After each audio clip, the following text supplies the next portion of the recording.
भगवान श्री कृष्ण की कहानियाँ। और हे सुदामा हो, अर्जुन हो गया। फिर भक्ति काल में भक्त माधवदास और मीरा। श्री कृष्ण अपने भक्तों के सखा भी और गुरु भी हैं। वे प्रेमी और सखा बनकर गुर ज्ञान देते हैं। उनके हजारों सखाओं की कहानियों को जानने से यह भेद खुल जाता है। दो जग के नाथ जगन्नाथ। श्री कृष्ण 14 विद्या और 16 आध्यात्मिक और 64 सांसारिक कलाओं में पारंगत थे। इसीलिए प्रभु श्री कृष्ण जग के नाथ जगन्नाथ और जग के गुरु जगत गुरु कहलाते हैं। 3 पूर्णावतार। भगवान श्री कृष्ण का भगवान होना ही उनकी शक्ति का स्रोत है। वे विष्णु के 10 अवतारों में से एक 8वें अवतार थे, जबकि 24 अवतारों में उनका नंबर 22वां था। उन्हें अपने अगले पिछले सभी जन्मों की याद थी। सभी अवतारों में उन्हें पूर्णावतार माना जाता है। 4 चमत्कार। उन्होंने बालपन में माता यशोदा मैया को अपने मुख में ब्रह्मांड के दर्शन करा दिए थे। वे सांदीपनी ऋषि के मृत पुत्र को यमराज के पास से पुनः ले आए थे। उन्होंने मथुरा में कुबड़ी कुब्जा को तत्क्षण ही ठीक कर दिया था। उन्होंने इंद्र का अहंकार चूर करने के लिए गोवर्धन पर्वत को अपनी चींटी अंगुली से उठा लिया था। उन्होंने धृतराष्ट्र की सभा में जब द्रौपदी का चीरहरण हो रहा था, तब उन्होंने अपने चमत्कार से द्रौपदी की साड़ी लंबी कर दी थी। बर्बरीक का सिर काटकर एक स्थान विशेष पर रख दिया था, जहां से वह युद्ध देख सके। जयद्रथ वध के पूर्व उन्होंने अपनी माया से समय पूर्व ही सूर्यास्त करके पुनः उसे उदित कर दिया था। उन्होंने अभिमन्यु की पत्नी उत्तरा के गर्भ में पल रहे पुत्र परीक्षित को पुनः जीवित कर दिया था और अश्वत्थामा को 3000 वर्षों तक जीवित रहने के श्राप दे दिया था। इस तरह उनके सैकड़ों चमत्कार है। 5 शरीर का गुण।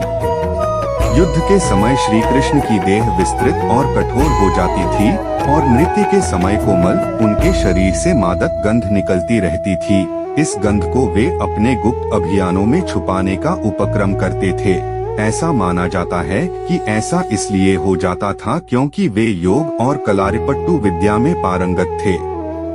6 गीता का ज्ञान। दुनिया में वे ऐसे पहले व्यक्ति थे जिन्होंने युद्ध के मैदान में ज्ञान दिया, और वह भी ऐसा ज्ञान जिस पर दुनिया भर में हजारों भाष्य लिखे गए और जो आज भी प्रासंगिक है।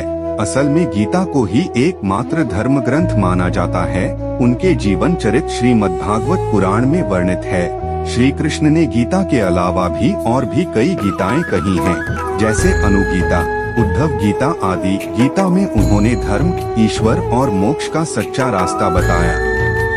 7 जन्म और मृत्यु एक रहस्य। श्री कृष्ण का जन्म एक रहस्य है क्योंकि उनका जन्म जेल में हुआ, और वह भी विष्णु ने अपने 8वें अवतार के रूप में 8वें मनु वैवस्वत के मनवंतर के 28वें द्वापर में भाद्रपद के कृष्ण पक्ष की रात्रि के 7 मुहूर्त निकल गए और 8वां उपस्थित हुआ। तभी आधी रात के समय सबसे शुभ लग्न उपस्थित हुआ।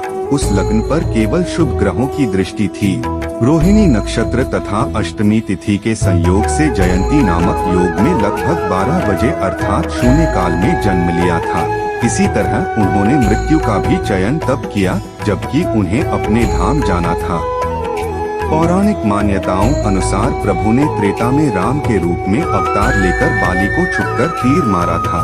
कृष्णावतार के समय भगवान ने उसी बाली को जरा नामक बहेलिया बनाया और अपने लिए वैसी ही मृत्यु चुनी जैसी बाली को दी थी। 8 विराट स्वरूप। उन्होंने अक्रूर जी को अपना विराट स्वरूप दिखाया, फिर उद्धव को, फिर राजा मुचुकुंद को, फिर शिशुपाल को, फिर धृतराष्ट्र की सभा में, फिर अर्जुन को 3 बार विराट स्वरूप दिखाया। कहते हैं कि उन्होंने कलयुग में माधवदास को भी अपना विराट स्वरूप दिखाया था। 9 सभी और वे पूजे जाते हैं। श्री कृष्ण को पुरी में जगन्नाथ के रूप में, द्वारिका में द्वारिकाधीश के रूप में, गुजरात में श्रीनाथ के रूप में, राजस्थान में सावलिया सेठ के रूप में पूजे जाते हैं। इसी तरह हर राज्य में उनका एक अलग ही स्वरूप है।